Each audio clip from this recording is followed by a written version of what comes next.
Irmãos e irmãs, bom dia. Vamos dar continuidade então no nosso estudo do livro dos Salmos. Hoje estamos no Salmo de número 24. Pela graça de Deus, chegamos no 24.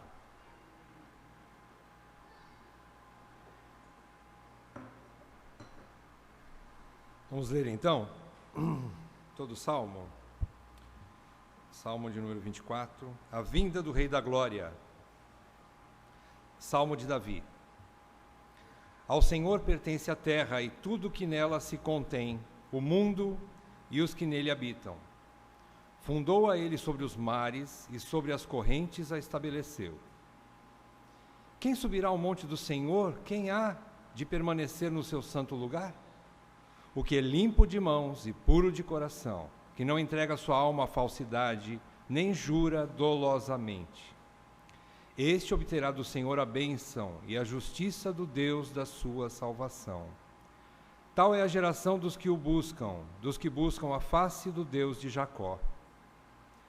Levantai, ó portas, as vossas cabeças, levantai-vos, ó portais eternos, para que entre o Rei da Glória.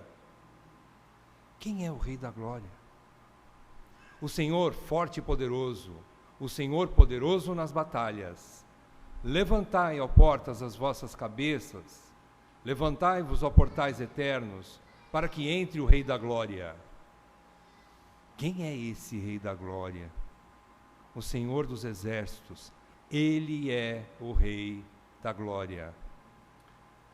Vamos fazer uma oração, pedindo graça e sabedoria para Deus.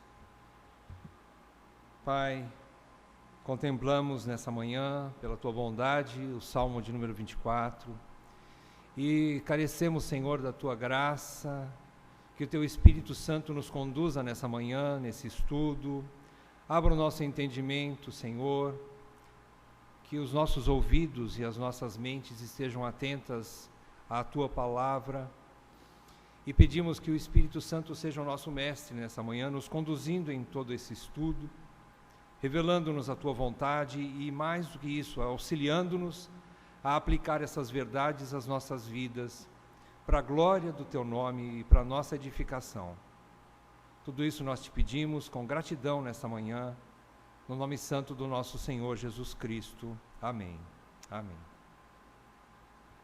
Irmãos, esse salmo, alguns comentam que provavelmente esse salmo foi escrito por Davi, provavelmente não, ele foi escrito por Davi, mas a época em que ele foi escrito, talvez tenha sido naquela época, quando Davi, na alegria de trazer a arca da aliança para dentro da sua cidade, ele então o faz, mas ali ele é obrigado a fazer em duas etapas, essa entrada da arca, que simbolizava a presença de Deus em Jerusalém, ele é obrigado a fazer em duas etapas. Vocês se lembram?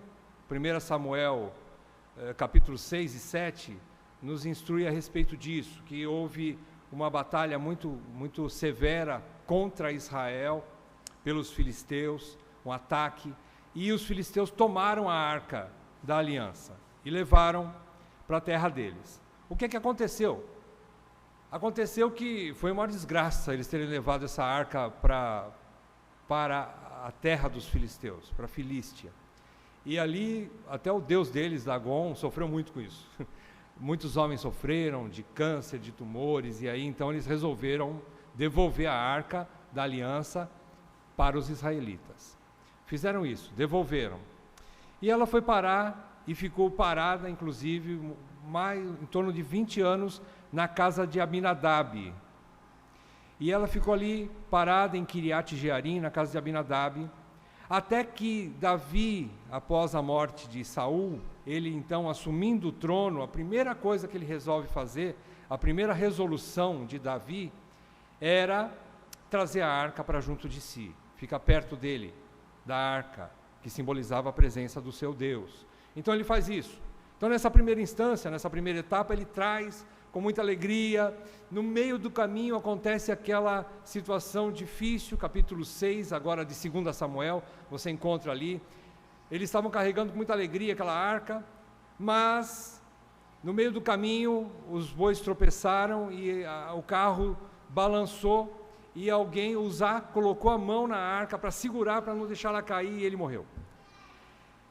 E aí Davi se desgostou, parou no meio do caminho, deixou a arca por ali mesmo, na casa de Obed-edom. Ali ela ficou por mais 3 meses. E aí Davi consulta, busca de Deus, como é que eu faço para trazer a arca do Senhor para mim? Então Deus instrui Davi, ele traz então pelas mãos dos levitas, e agora de maneira correta. Então Davi agora, com mais alegria ainda, junto com o seu povo, eles fazem entrar a arca em Jerusalém. A arca agora é levada da maneira correta, conforme os princípios de Deus. Eles entram então com a arca, e toda aquela festa na cidade, na entrada da cidade, provavelmente por isso que ele diz que levantai, ó portas, né? E fala dos portais eternos, né? Levantai-vos portais eternos. Quem sabe eles estavam se referindo à entrada da cidade de Jerusalém, quando o Senhor, simbolizado ali pela arca de Deus, da aliança, entrou para dentro dos limites de Jerusalém. Então aquela festa toda, né? E por causa daquela situação de temor que caiu no meio da viagem, por causa daquela morte que houve, então Davi aprende uma coisa: quem pode entrar na presença do Senhor? Quem pode permanecer lá no seu santo monte? Deus é um Deus de graça, mas é um Deus de princípios. Davi aprende isso, e ele escreve esse salmo. Provavelmente então foi nessa época. Então acredita-se que esta alegria foi relatada nesse salmo por Davi, mencionando a chegada do Rei da Glória, entrando pelos portais da cidade de Jerusalém.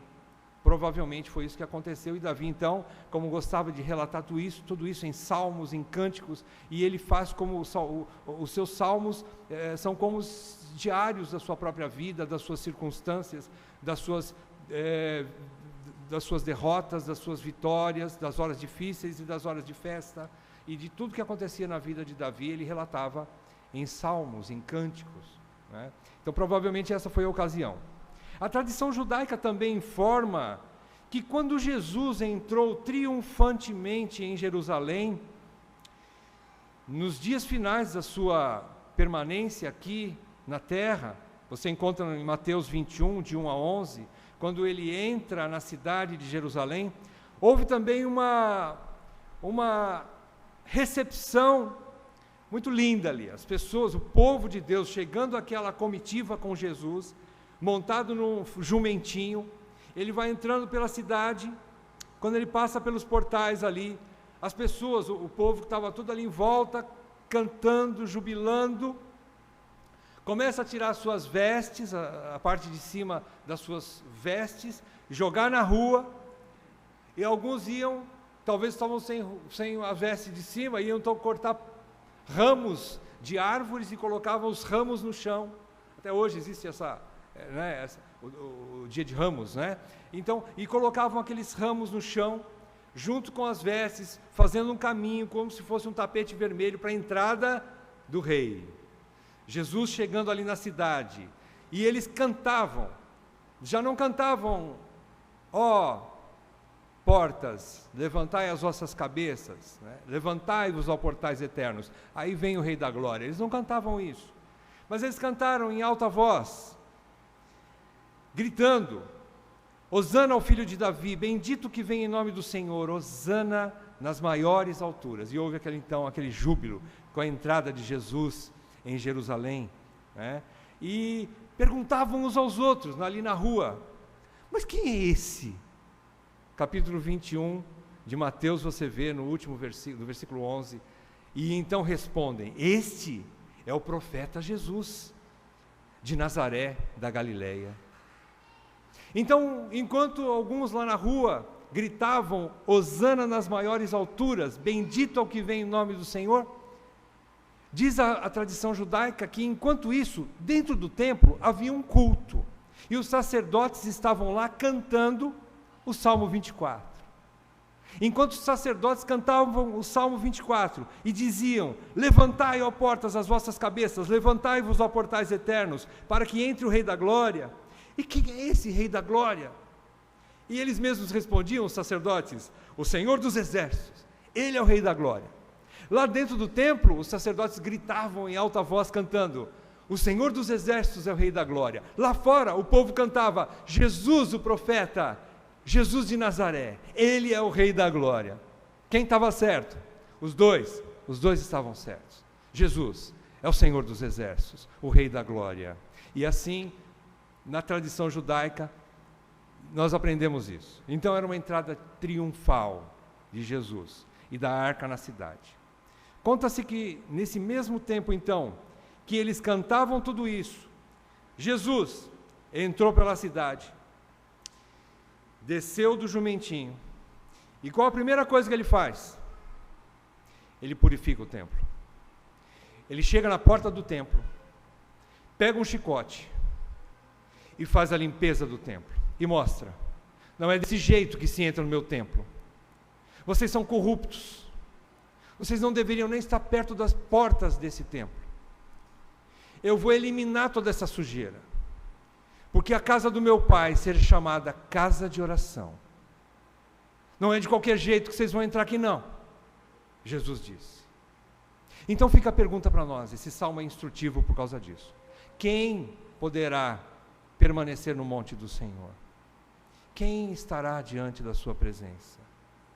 Quem ficará lá? Quem o adorará? Essa parte é a parte importante que nos a nós como adoradores nessa manhã. Vamos então estudar.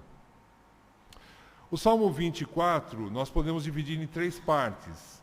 A gente vê aqui que os versículos 1 e 2, a primeira parte, versículos 1 e 2, nós encontramos ali como tema: o Senhor é o Criador e preservador do universo. Primeiro tema, primeira parte: o Senhor é o Criador e preservador do universo. Vai do versículo 1 ao versículo 2. Segunda parte, versículos 3 ao versículo 6. De 3 a 6. É uma pergunta. Quem é o verdadeiro adorador, apto a adorar? Essa é a essência da segunda parte. A terceira parte, versículos 7 até o 10. Outra pergunta. Quem é o adorado Rei da Glória? 2 perguntas nós temos nesse salmo, na segunda parte e na terceira parte. Vamos tentar respondê-las? Isso vai ser instrutivo para nós. Vamos lá. Primeira parte, versículos 1 e 2. Davi então mostra que ao Senhor pertence a terra e tudo que nela se contém, o mundo e os que nele habitam. E ele diz que Deus estabeleceu a terra sobre os mares, sobre as correntes, e ele preserva. Estabelecer quer dizer, ele sustenta a terra e tudo o que nela existe. Ele é que preserva a sua própria criação, o seu próprio universo. Então Davi canta que a Deus pertence a terra, o mundo e tudo que neles habitam, pelo fato de que o Senhor é o Criador e sustentador de tudo o que existe no universo, de tudo e de todos. Ele é Senhor. O que quer dizer isso? Ele é proprietário, ele é dono. Então Davi, ele já começa dizendo: Deus é dono de tudo. Dos ímpios, da terra, dos planetas, dos astros, de toda a criação terrena, de tudo que existe no universo. Ele é Senhor, Ele é dono dos céus, Ele é dono do inferno, Ele é dono de tudo. Então Davi fala, Ele sustenta, Ele criou, Ele sustenta, todas as coisas existem por Ele e para Ele. E a Ele, todas as coisas existem para a sua própria glória. Ele criou tudo isso. Então Davi, ele já define, é Deus o dono de tudo. Mas Calvino também comenta que Davi, na segunda parte desse salmo, como nós vamos estudar daqui a pouco, a partir do versículo 3, nessa segunda parte ele introduz uma das maiores declarações do propósito divino, conectando-a com esta primeira parte. Qual é a declaração que nós encontramos na segunda parte? Não chegamos lá ainda, mas nós vamos chegar. A declaração é a seguinte, que Deus separou um povo seu particular, para ser ou para serem as pessoas deste povo, são seus íntimos adoradores, apesar de todos os homens serem propriedade de Deus. Tudo é de Deus. Os ímpios são de Deus. Eles não sabem, mas eles são. Todas as coisas são de Deus, ainda que sejam ignorantes quanto a isso, mas são de Deus. Tudo pertence a Deus. Mas, nas palavras de Calvino, ele diz que toda a humanidade pertence ao seu domínio, mas a igreja está muito mais intimamente relacionada com ele. Portanto, todos aqueles a quem Deus recebe em seu rebanho, ele convoca a santidade, e ele os põe sob a obrigação de segui-la, ou seguir a santidade, por meio de sua adoção. Calvino diz que nós somos filhos adotados, ou adotivos de Deus. Somos filhos, e temos a obrigação de ser santo. Se nós temos um pai que é santo, sejamos santos também. E por causa dessa santidade, nós o adoramos. E através dessa santidade, nós o glorificamos. Então é isso que Calvino quer dizer. Em resumo, então, a lei do Velho Testamento e a doutrina apostólica do Novo Testamento, vejam bem, não é uma ou outra. Hoje, para nós, na era da igreja, são as duas. A lei do Velho Testamento e a doutrina apostólica do Novo Testamento foram dadas como regra de prática ou guia ético do povo de Deus. Mas o que os qualifica como adoradores credenciados para adentrar no templo de adoração é a adoção de filhos. Não é por prática de justiça que nós podemos estar no templo do Senhor em adoração. Não é pela justiça própria que nós fomos escolhidos para sermos adoradores. Ao contrário, nós fomos escolhidos e então, por sermos adoradores, nós nos comportamos em santidade. É ao contrário. Nós somos chamados como filhos. Somos ovelhas do rebanho de Deus. E porque nós somos ovelhas do rebanho de Deus, nós vivemos de modo digno dessa eleição, adorando ao Senhor, tanto com sua ética particular, como no culto coletivo. Adorar o Senhor, irmãos, não é só o que nós estamos fazendo nessa manhã, e vamos fazer logo mais à noite, se o Senhor o permitir, no culto geral. Adorar o Senhor é muito mais do que estar presente aqui. Isso é também adoração. Adoração coletiva. Mas existe uma forma bastante interessante, e que Deus reivindica isso de nós. É a nossa vida, o dia a dia, lá em casa, lá no trabalho, lá na escola, na rua, no supermercado, ao fazer uma transação comercial, um relacionamento com o banco, relacionamento conjugal, entre pais e filhos. Tudo isso requer de nós santidade, graça, requer de nós obediência aos princípios de Deus, pela lei do Senhor, pelos princípios dos apóstolos, ou a doutrina dos apóstolos. A palavra de Deus nos instrui para que nós andemos na palavra de Deus, e então nós adoramos a Ele em cada pensamento, em cada atitude, em cada decisão, em cada passo que nós damos, em cada ação das nossas mãos, em cada pensamento do nosso coração e da nossa consciência, nós adoramos o Senhor. Então começa por aí. Segunda parte, então, vamos adentrar a segunda parte. Eu acredito que a que mais podemos aplicar para nós mesmos como igreja nessa manhã. Segunda parte, versículos 3 a 6, é a pergunta: quem é o verdadeiro adorador apto a adorar? O versículo 3 começa com essa pergunta, né? Davi começa com essa pergunta: quais os requisitos para subir e permanecer no santo lugar? Quais são os requisitos? É semelhante ao Salmo 15, que nós já estudamos, o cidadão dos céus. Quem pode estar lá na presença de Deus? Quem está apto para isso? O versículo 4 tem a resposta, e ela é respondida por Davi com algumas qualificações, não todas, mas eu acredito que as 4 qualificações as 4 situações que Davi coloca no versículo 4, nos instrui como a essência de todas as decisões que o homem toma na vida, de tudo que ele pode expressar como ser vivente, racional. O que Davi responde no versículo 4? Em primeiro lugar ele diz, ele perguntou já, né? Quem subirá ao monte do Senhor? Quem há de permanecer no seu santo lugar? Agora a resposta, primeira delas, o limpo de mãos. Limpo de mãos. O que é que significa limpo de mãos? São ações de retidão, uma prática do que é justo e limpo. 1 Coríntios capítulo 10, versículo 31, você não precisa abrir, você conhece bem o texto, ele diz que, quer comais, quer bebais, ou façais outra coisa qualquer, fazei tudo para a glória de Deus. Tudo que nós fazemos, se você pode pegar uma torre de chopp, colocar na mesa e dizer assim, eu vou beber ela inteira para a glória do Senhor. Se você puder fazer isso, meu irmão, parabéns. Agora, se você não puder, não faça.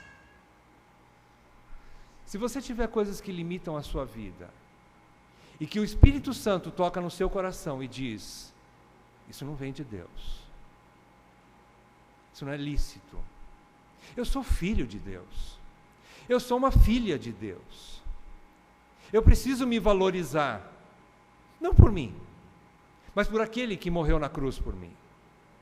Ele pagou um alto preço pela minha vida. Não vou trocar esse preço caríssimo por mesquinharias, coisas deste mundo que vão ferir a glória do meu Deus. Ele é o Rei da glória.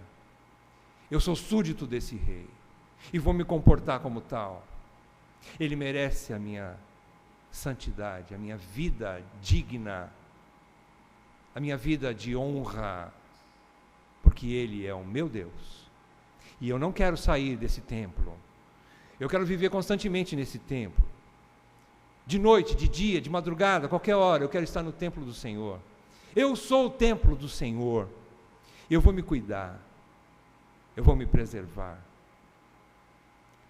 Então Davi nos ensina isso. Em primeiro lugar, limpo de mãos. Em segundo lugar, ele diz puro de coração. São pensamentos puros e motivos justos, uma consciência limpa diante de Deus e dos homens. É isso que Davi quer dizer aqui. A essência dessa palavra, puro de coração, quer dizer exatamente isso. É no interior, porque você não vai nunca ser limpo de mãos se o seu interior não for bom. A palavra de Deus nos ensina, Jesus ensina, que todas as atitudes procedem do coração. É do coração que a boca se enche de palavras. É do coração que você toma suas decisões, sua vontade está lá dentro.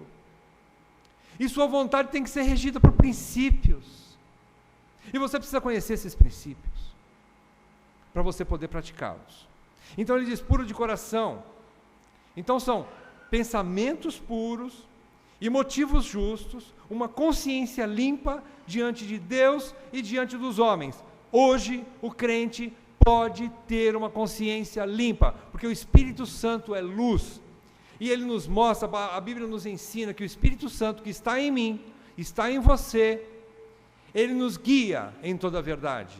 A palavra de Deus diz que o Senhor enviou o Espírito, para que o Espírito nos convença do pecado, da justiça e do juízo. Ele nos guia. É impossível um crente cometer um pecado e dizer assim, eu não sabia, eu sou ignorante, eu não sabia que isso era errado. Ora, irmãos, vamos parar com isso.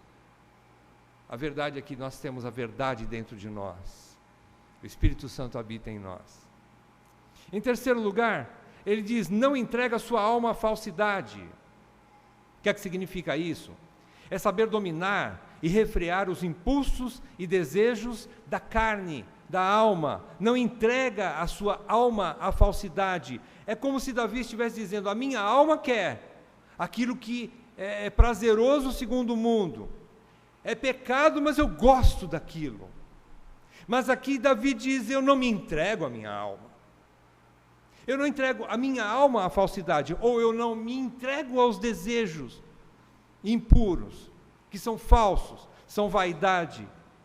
Então é saber dominar e refrear os impulsos e desejos da carne, da alma, exercitar o domínio próprio, que aliás é fruto do Espírito, contra os apelos da falsidade ou dos prazeres passageiros que são vaidade. É isso que Davi está querendo dizer aqui. Eu sei o que é lícito, e aquilo que não é, eu não vou praticar. Ah, mas é bom demais, eu sei, mas existe algo excelente. Eu vou trocar aquilo que é bom demais por aquilo que é ótimo. E o que é ótimo e excelente é ser santo e permanecer no santo lugar, na presença do Deus, do Rei da Glória. É lá que eu quero ficar, é lá que eu tenho prazer, é lá que eu me satisfaço plenamente. Em último lugar, Davi diz: não jura dolosamente ou astuciosamente, não jura com astúcia. O que significa isso? É comprometer-se com juramentos com segundas intenções, em detrimento da verdade.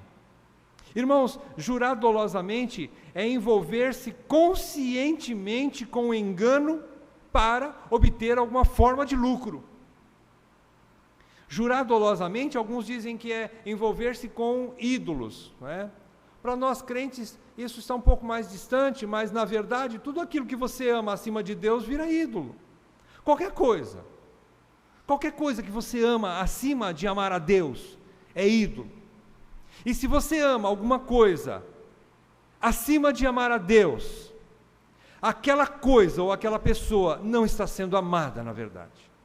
Amar as coisas e as pessoas, não tem problema você amar o seu trabalho, sua profissão, sua esposa, seu marido, seus filhos, seus pais, seus irmãos em Cristo. Nós somos chamados para amar. Mas se nós não amarmos a Deus acima de todas as coisas, você não está amando ninguém e nada. Da maneira correta, pelo menos não. Porque você vai amar intensamente, corretamente, quando você ama a Deus acima de todas as coisas. Aí você vai saber amar a sua esposa, o seu filho, seu pai, seu marido, sua profissão, seus estudos, seus irmãos, tudo. É isso que ele está falando aqui.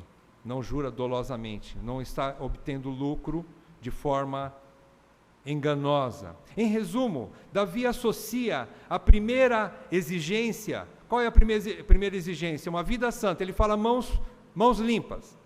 Ele associa com a segunda. Qual é a segunda? O coração transformado. E as outras 4 se entrelaçam. Porque é do interior que saem as boas ações e a boa consciência. Os pensamentos puros. É do nosso interior. Então, em resumo, Davi está querendo dizer isso. Tudo isso vem, essa prática, essa ética, vem de um interior transformado. Pois é impossível demonstrar ações puras por toda uma vida, se não proceder de um coração puro e de boa consciência diante de Deus. Nós não vamos conseguir nada. E Jesus deixou bem claro: sem mim, nada podeis fazer. Nada. Você não vai poder viver em santidade sem viver na presença de Deus e para Deus e amando a Deus acima de tudo. Provérbios 4:23 nos ensina que sobre tudo que se deve guardar, guarda o coração, porque dele procedem as fontes da vida. É essa a essência disso aqui que Davi está nos ensinando. Versículos 5 e 6, encerrando a segunda parte, ele diz o seguinte: os que obterão as bênçãos e a justiça do Senhor não são os que se apoiam em sua vida de piedade, retidão e justiça, na verdade. Não são aqueles que se apoiam em si mesmos e na sua própria justiça, embora seja exigido isso do verdadeiro adorador. Mas os verdadeiros adoradores que recebem a bênção do Senhor e a justiça do Senhor, que ele menciona no versículo 5, que estes obterão, ou este obterá do Senhor a bênção e a justiça. Mas eles não estão apoiados em si mesmos. Eles estão apoiados no fim do versículo 5, que ele diz: no Deus da sua salvação. É nele que eles se apoiam. Apoiar-se em si mesmo como rocha é apoiar-se numa areia movediça. Mas apoiar em Cristo Jesus e na justiça dele, reconhecendo que nós nada temos, como Paulo diz: em mim, isto é, na minha carne, não habita bem nenhum. Mas a graça que habita em mim é suficiente para me fazer santo. Só a graça pode me fazer santo. Então, os que confiam na salvação que Deus concede, esses sim obterão a bênção e a justiça do Senhor seu Deus.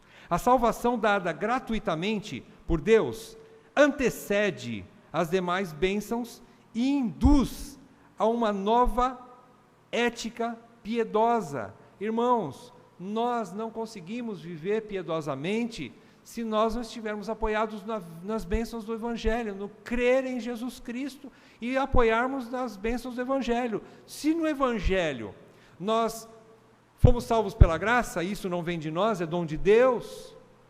Se nenhum de nós buscava a Deus, e nós vamos ver daqui a pouco que nenhum buscava a Deus, e ainda nenhum busca, se não for o Espírito Santo no crente, levando-o a Deus, o crente sozinho continua não buscando a Deus. Quem busca a Deus é o Espírito de Deus.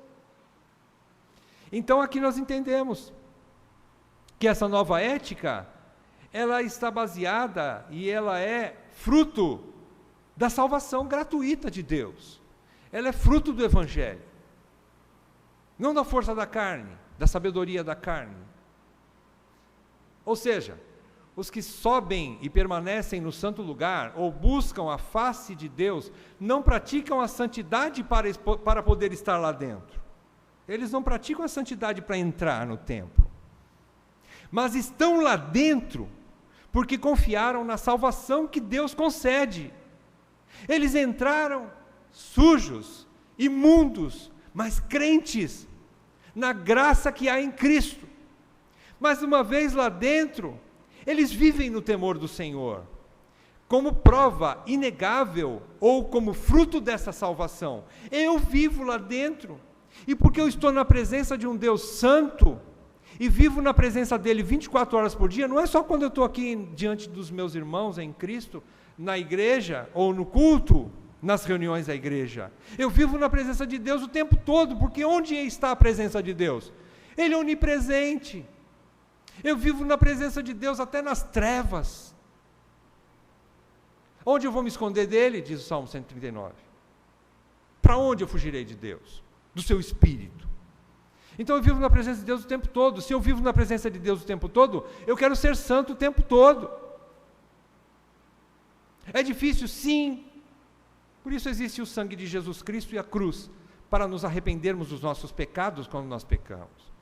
Como João disse, impossível o crente nunca pecar, nunca mais pecar. Mas, João diz na sua primeira carta, se alguém pecar, essas coisas vos escrevo, filhinhos, para que não pequeis. Mas, se alguém de vós pecar, há um advogado junto ao Pai, Jesus Cristo o justo. Ele é a propiciação por todos os nossos pecados. Quando nós pecamos, nós nos arrependemos e permanecemos dentro do templo, dentro da presença de Deus. O arrependimento nos garante isso. Somos lavados pelo sangue de Jesus quando nos arrependemos e deixamos os nossos pecados, alcançamos misericórdia e permanecemos adorando a Deus. Nem o diabo mais te condena quando você se arrepende de fato e de verdade. Ninguém pode te condenar e te tirar da presença de adorador, do templo de adoração. Enquanto textos como o Salmo 14, que nós já estudamos, versículos 2 e 3, existe esse salmo, e Davi mesmo fala que esse salmo desqualifica todo homem. Você acredita nisso? Pois é. Ele diz no versículo 2 e 3 do Salmo 14, vou ler para os irmãos: do céu olha o Senhor para os filhos dos homens, para ver se há quem entenda, se há quem busque a Deus. Todos se extraviaram e juntamente se corromperam, não há quem faça o bem, não há nenhum sequer.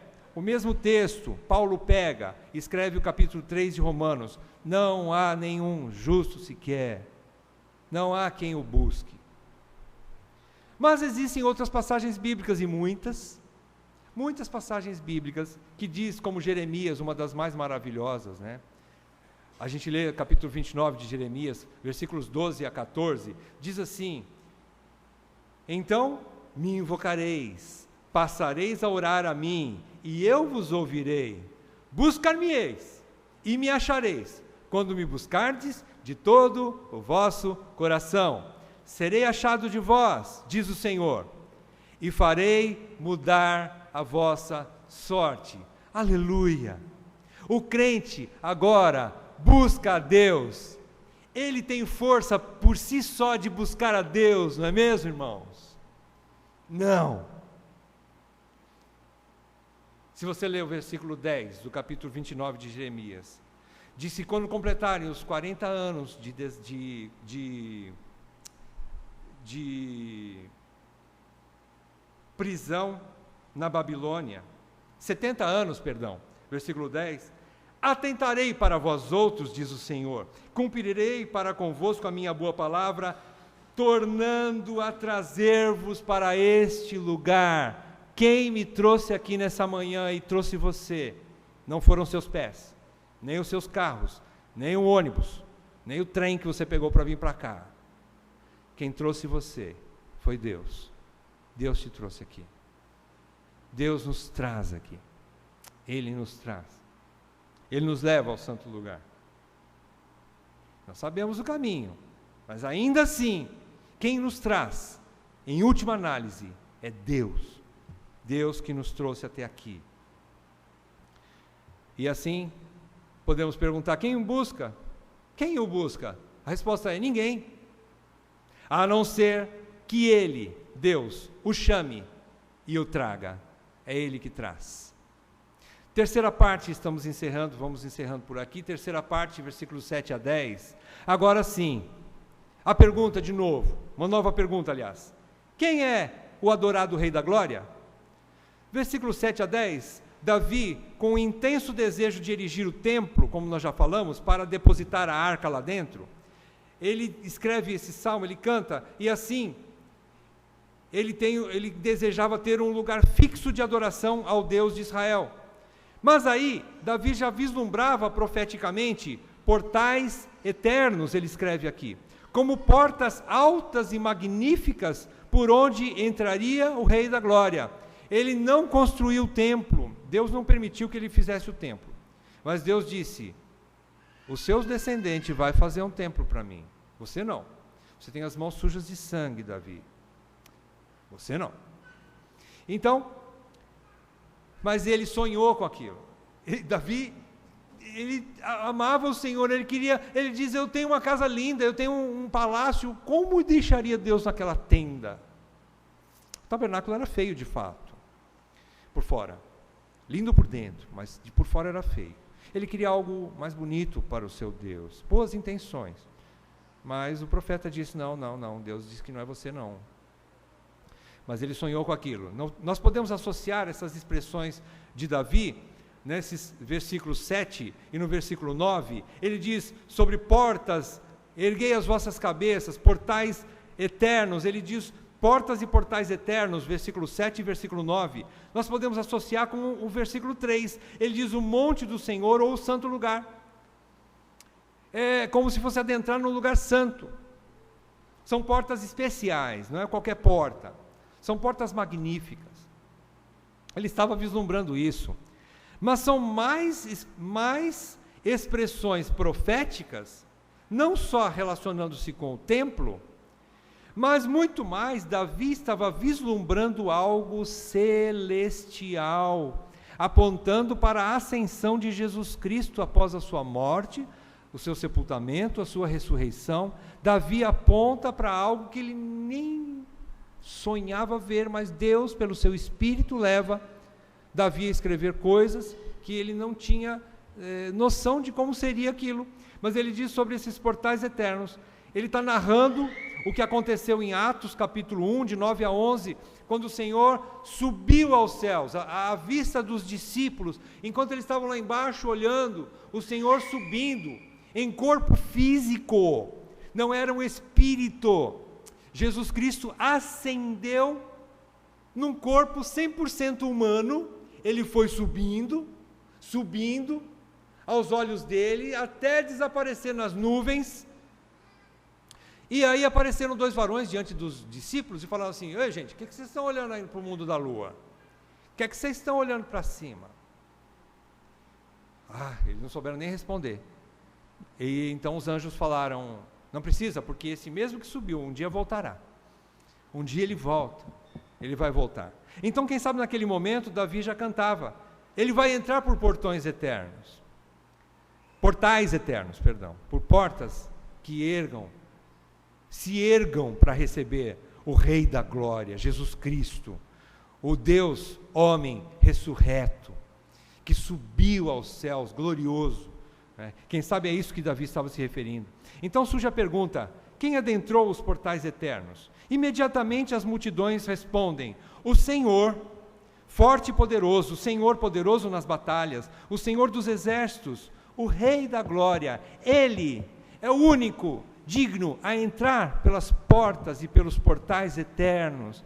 Ele fez uma coisa diante dos anjos de Deus, naquele dia, que nenhum anjo tinha visto antes. O que os anjos viram?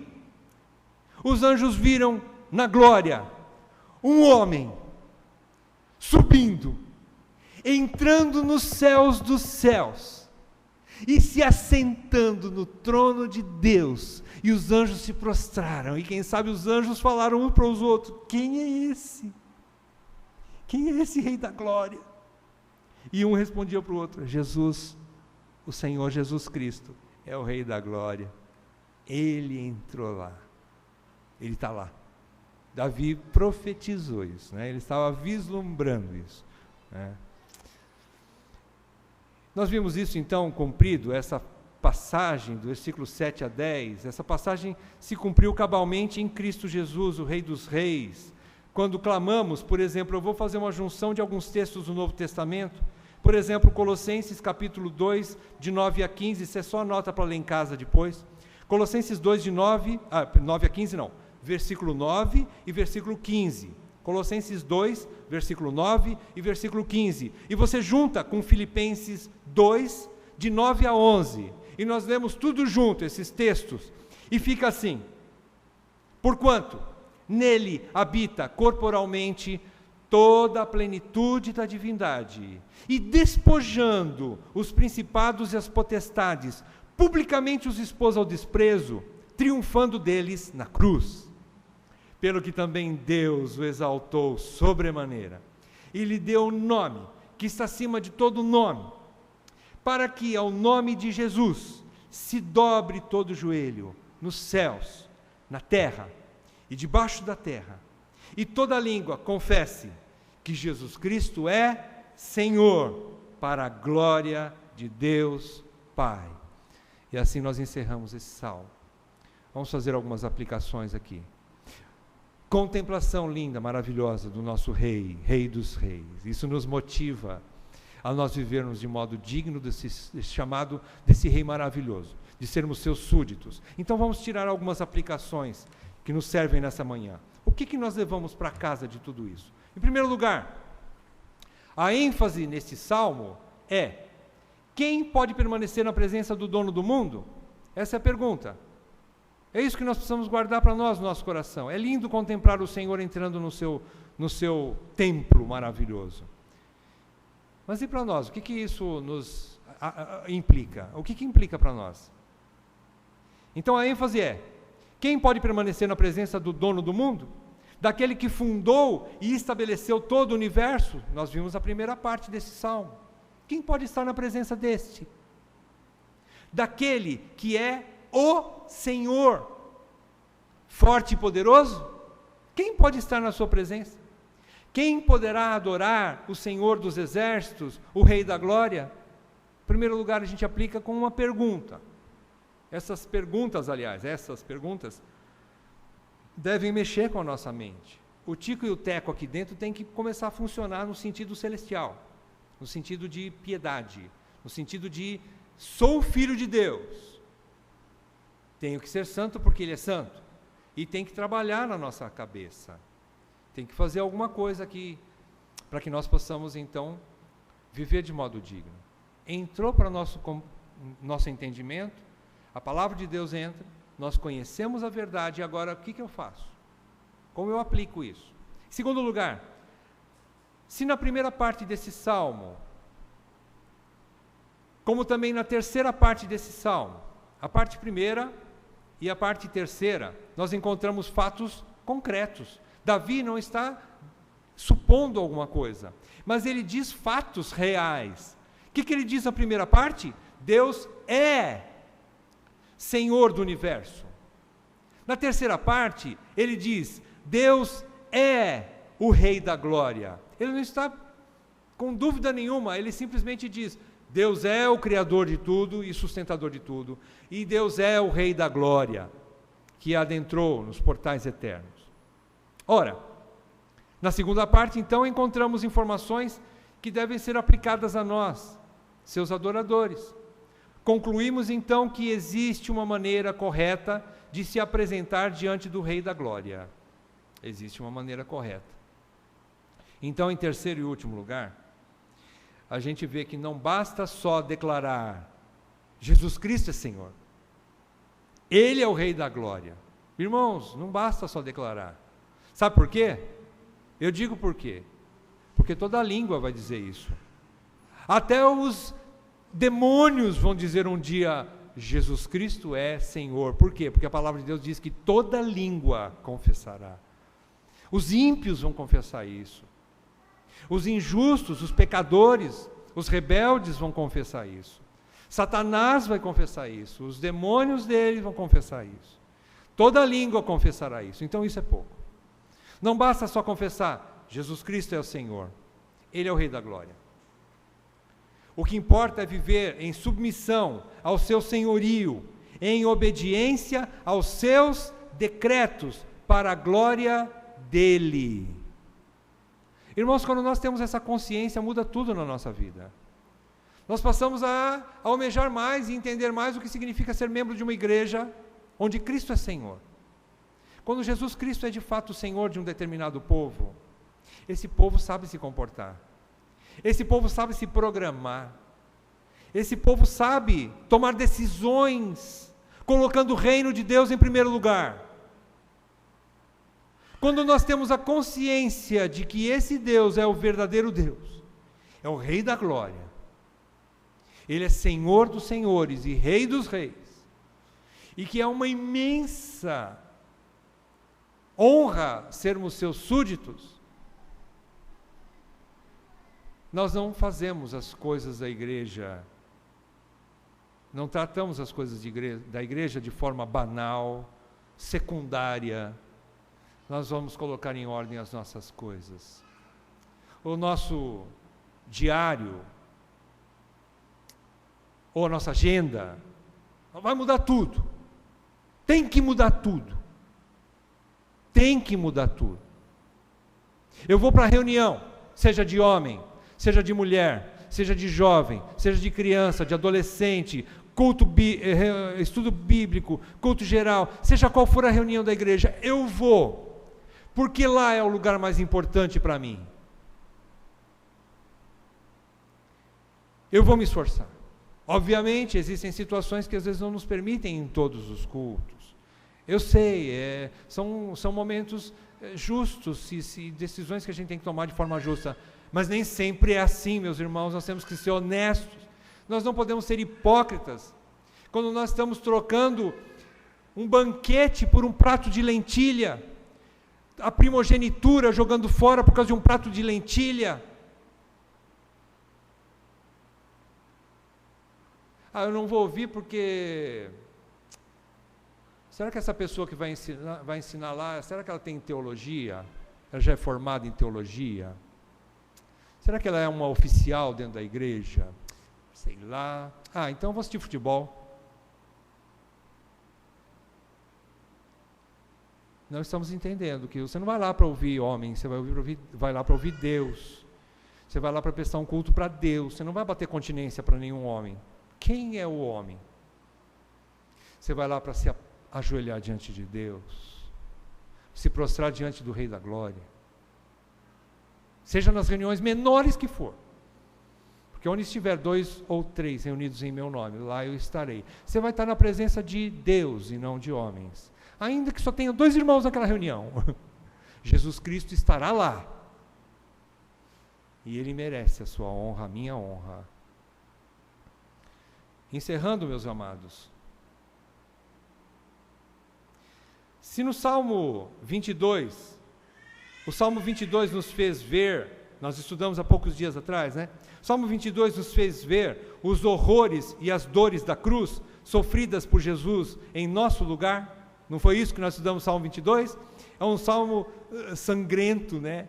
Ele fala da cruz, ele fala das dores, dos traumas físicos de Jesus Cristo naquele momento de crucificação e até um pouco antes, quando ele apanhou, quando ele foi cuspido, foi ultrajado, colocaram-lhe uma coroa de espinhos, e ali médicos que estudaram sobre isso, cristãos, eles disseram que fisicamente foram dores tremendas. O sangue vertia antes disso, ele já, na área médica é explicado, até um pouco antes, quando ele orava intensamente ao Pai, era uma intensidade tão grande, uma angústia tão grande, que ele suava sangue. É explicado isso pela medicina. Então essas dores da cruz no Salmo 22, nós entendemos, aprendemos sobre isso no Salmo 22, sofridas por Jesus em nosso lugar. Já no Salmo 23, no próximo Salmo, o que é que nós vimos? O bom pastor, que cuida de nós nos mínimos detalhes, infalivelmente, e por toda a eternidade cuidará de nós. Sempre o nosso pastor se dedica. O pastor de ovelhas vive mais para as ovelhas do que para si mesmo. Vocês sabiam disso? Elas são tão tontas que elas não sabem se cuidar, e nós falamos sobre isso. Então esse Rei dos Reis, Senhor dos Senhores, que deixou por um momento a sua glória, veio até nós, se encarnou e morreu numa cruz por nós, sofreu o que sofreu e continua ainda nos pastoreando.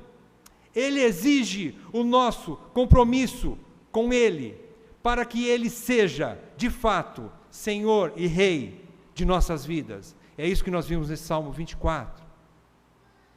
Então, se o Senhor reclama ou reivindica duplamente nossa vida como crentes, por que duplamente? Porque em primeiro lugar Ele te criou, Ele me criou. Em segundo lugar, Ele me salvou e me redimiu e te redimiu também. Então, duplamente Ele tem direitos sobre a minha vida e sobre a tua vida. E Ele reivindica, porque Ele pagou um alto preço com seu próprio sangue. Ele te criou e Ele te salvou.